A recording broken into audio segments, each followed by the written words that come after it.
श्री राम ब्रह्मा जी के पुत्र दरीची, दरीची के पुत्र महर्षि कश्यप के वंश से जो सूर्यवंश हुआ उसी के इक्ष्वाकुल में श्री राम का जन्म हुआ। इन्हें रामचंद्र भी कहते हैं। रामायण के अनुसार महाराज दशरथ और रानी कौशल्या के सबसे बड़े पुत्र सीता के पति व लक्ष्मण, भरत तथा शत्रुघ्न के भ्राता थे। हनुमान उनके परम भक्त है। लंका के राजा रावण का वध उन्होंने ही किया था। उनकी प्रतिष्ठा मर्यादा पुरुषोत्तम के रूप में है, क्योंकि उन्होंने मर्यादा के पालन के लिए राज्य, मित्र, माता पिता तक का त्याग किया। अन्य नामवृषा वैकर्तन सूर्य का अंश श्री रामचंद्र जी, श्री दशरथसुत जी, श्री कौशल्यानंदन जी, श्री सीतावल्लभ जी, श्री रघुनंदन जी, श्री रघुवर जी, श्री रघुनाथ जी, ककुत्स्थकुल नंदन आदि।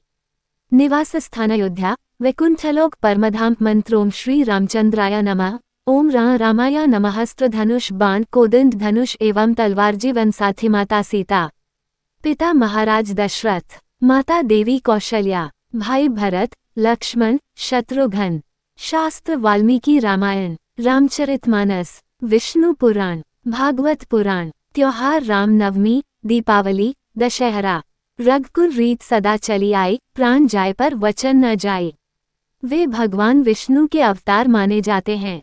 श्री राम का जन्म वैवस्वत मनवंतर में 23वें चतुर्युग के त्रेता में हुआ था।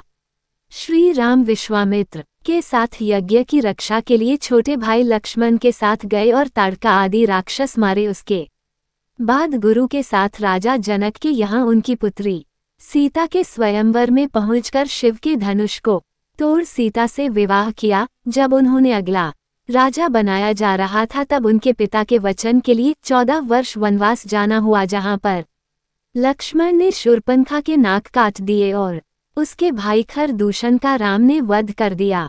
माता सीता का अपहरण रावण द्वारा किया गया, जिसकी खोज में जटायु पक्षी जो बात करता था, जिसने रावण का प्रतिकार किया था, का पिता के समान अंत्येष्टि संस्कार किया। आगे हनुमान सुग्रीव से मिले। सुग्रीव ले भाई बाली का वध कर सुग्रीव को राजा बनाया। हनुमान ने माता सीता की खोज की। रावण के भाई विभीषण को शरण दी। रावण और इसके पुत्र पौत्र को कुंभकर्ण, मेघनाद सहित मार गिराए। रामेश्वर में शिवलिंग स्थापित किया, जो कि ज्योतिर्लिंग के रूप में प्रसिद्ध है। नवरात्रि शक्ति की पूजा की। समुद्र पर पुल बनाया और रावण को विभीषण के द्वारा बताए रहस्य से जानकर मार गिराया। पुष्पक विमान ले माता सीता को लेकर शीघ्र भरत भैया के पास अयोध्या पहुंचे। महर्षि वाल्मीकि ने रामायण की रचना की थी। लेखक गोस्वामी तुलसीदास ने भी उनके जीवन पर केंद्रित भक्तिभावपूर्ण सुप्रसिद्ध महाकाव्य रामचरितमानस की रचना की थी। इन दोनों के अतिरिक्त अन्य भारतीय भाषाओं में भी रामायण की रचनाएं हुई हैं, जो काफी प्रसिद्ध भी हैं।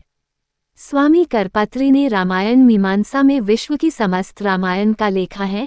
दक्षिण के क्रांतिकारी पेरियार रामास्वामी व ललई सिंह की रामायण भी मान्यता प्राप्त है। भारत में श्री राम अत्यंत पूजनीय हैं और आदर्श पुरुष हैं, तथा विश्व के कई देशों में भी श्री राम आदर्श के रूप में पूजे जाते हैं। इन्हें पुरुषोत्तम शब्द से भी अलंकृत किया जाता है। राम रघुकुल क्षत्रिय में जन्मे थे, जिसकी परंपरा रघुकुल रीति सदा चली आई, प्राण जाय पर बचन न जाय की थी, जो कि वर्तमान में भी सूर्यवंशी क्षत्रिय राजपूतों द्वारा व्यवस्थित की जा रही। ब्राह्मणों के अनुसार राम न्यायप्रिय थे। उन्होंने बहुत अच्छा शासन किया, इसलिए लोग आज भी अच्छे शासन को रामराज्य की उपमा देते हैं। वैदिक धर्म के कई त्योहार जैसे दशहरा, रामनवमी और दीपावली श्री राम की वन कथा से जुड़े हुए हैं। रामायण भारतीय संस्कृति के आधार हैं। 500 वर्षों बाद पुनः अयोध्या जी में मर्यादा पुरुषोत्तम श्री रामचंद्र जी के घर आगमन 22 जनवरी 2024 को हुआ।